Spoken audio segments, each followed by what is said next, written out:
সপ্তাহটোৰ ব্যস্ততাৰ অন্তত দেওবাৰটো আহিলে ভাল লাগে, সকলোৰে ভাল লাগে। আৰু দেওবাৰটোত যোৱাটো দেওবাৰে আমি নামেৰিলৈ গ'লোঁ। তাত আমি তিনিটা পৰিয়ালে একেলগতে মিলি পেলাই দুপৰীয়াৰ সাজ খালোঁ, বহুত ফূৰ্তি কৰিলোঁ।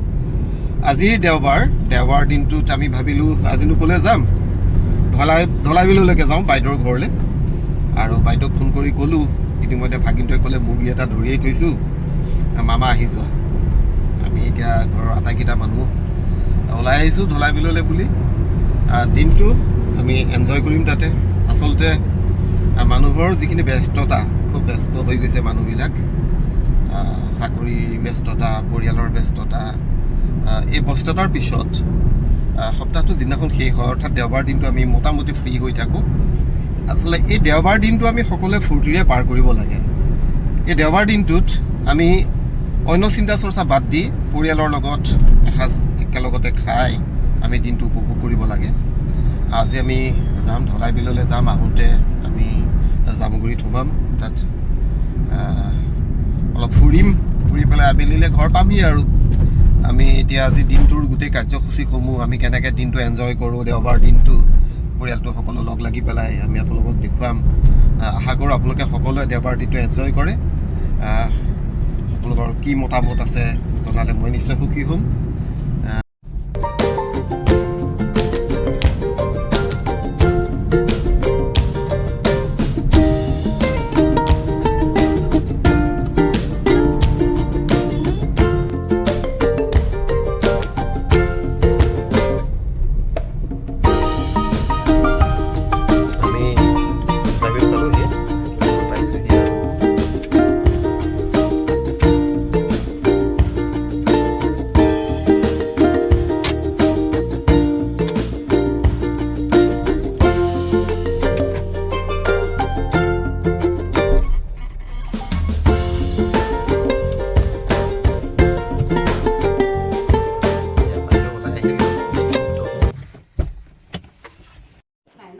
আমৰ পোক একদম নাই।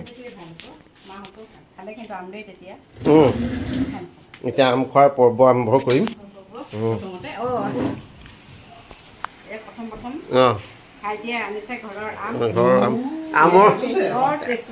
এই আমৰ কাৰণেই আহিবলগীয়া হ'ল।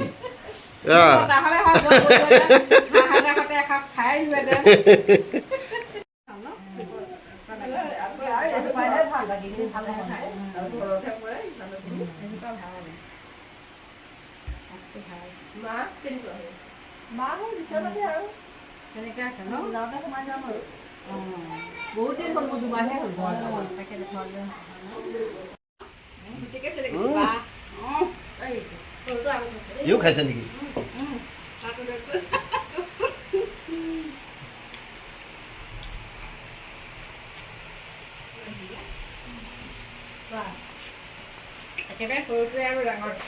এনেকে মানে আম খোৱাৰ হেৰিয়ে বেলেগ, মজাই বেলেগ।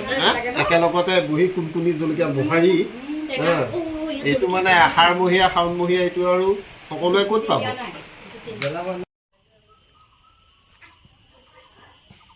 বাইদেউহঁতৰ বাৰীখনত নাই কি, বিভিন্ন গছ গছনি ফল মূলৰ এখন ভৰপূৰ বাৰী। জালুক আমি ইয়াৰ পৰাই নিওঁ। বাইদেউহঁতৰ ঘৰৰ জালুকেৰে আমি গোটেই বছৰটো চলোঁ। গতিকে চাৰিওফালে জালুক আৰু বিভিন্ন ধৰণৰ শস্য, বিভিন্ন ধৰণৰ গছ গছনিৰ এখন ভৰপূৰ বিশাল ধুনীয়া বাৰী। আৰু সাধাৰণতে বৰ্তমানৰ যি পৰিৱেশ, বৰ্তমানৰ সময়ত মানুহৰ ঘৰত ইমান ডাঙৰ এখন বাৰী থকা দেখিবলৈ পোৱা নাযায়। আজিকালি মানুহে যেন তেন একঠা মাটিত ঘৰটো বনাই থাকে। এনেকুৱা এখন বাৰী আপোনালোকে সহজতে দেখিবলৈ নাপাব।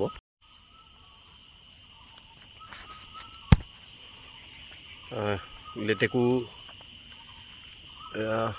গছ এজোপা লাগিছেনে নাই চাওঁচোন ভালদৰে। আগৰ আমি ইয়াত আহি পেলাই লেটেকু খাওঁহি। সেই থোপা থোপাই লাগি আছে লেটেকু। খুব সুন্দৰ এখন বাৰী। ইয়াত সকলো ধৰণৰ ফল মূল বাইদেউহঁতৰ বাৰীখনত পোৱা যায়। আমি ভালকৈ চালে দেখিম লেটেকু থোপা থোপাই লাগি আছে লেটেকু। এখন চেগুনৰ বাৰী পুলিবোৰ ৰুইছে।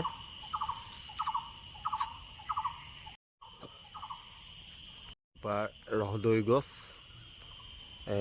এইজোপা ৰহদৈ আৰু ইফালে এজোপা আছে কৰ্দৈ।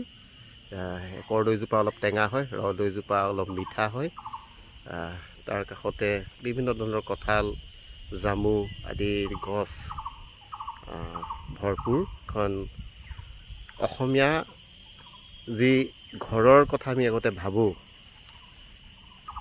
সেই ঘৰখন আমাৰ এই বাইদেউহঁতৰ ঘৰত আমি বাৰীত সোমালে মই পাওঁ।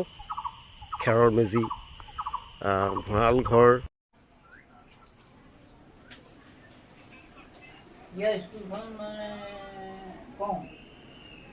কেনেকুৱা স্কুল তাৰ?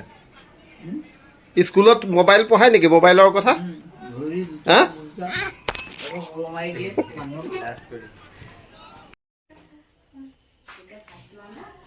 খানা ৰেডি আৰু ন?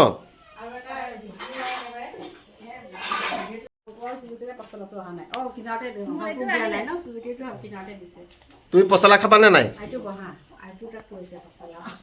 আমি পচলা খাব লাগিব।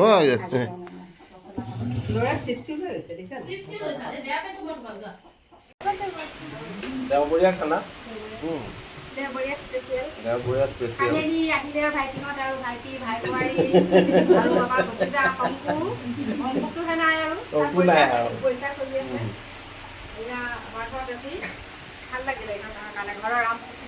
মই আকৌ দালিত কঁঠাল গুটি পাম বুলি ভাবিছিলো। কঁঠাল গুটি খাম বুলি আহিলো, কঁঠাল গুটি নাই। কঁঠাল টকা ঘৰ, কঁঠাল গুটি নাই। হাতৰ পিঠি গোচ।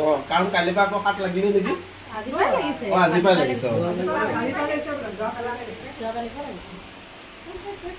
মুৰ্গীটো চিঞৰি থকাৰ কাৰণে মৰিবলগীয়া হ'ল।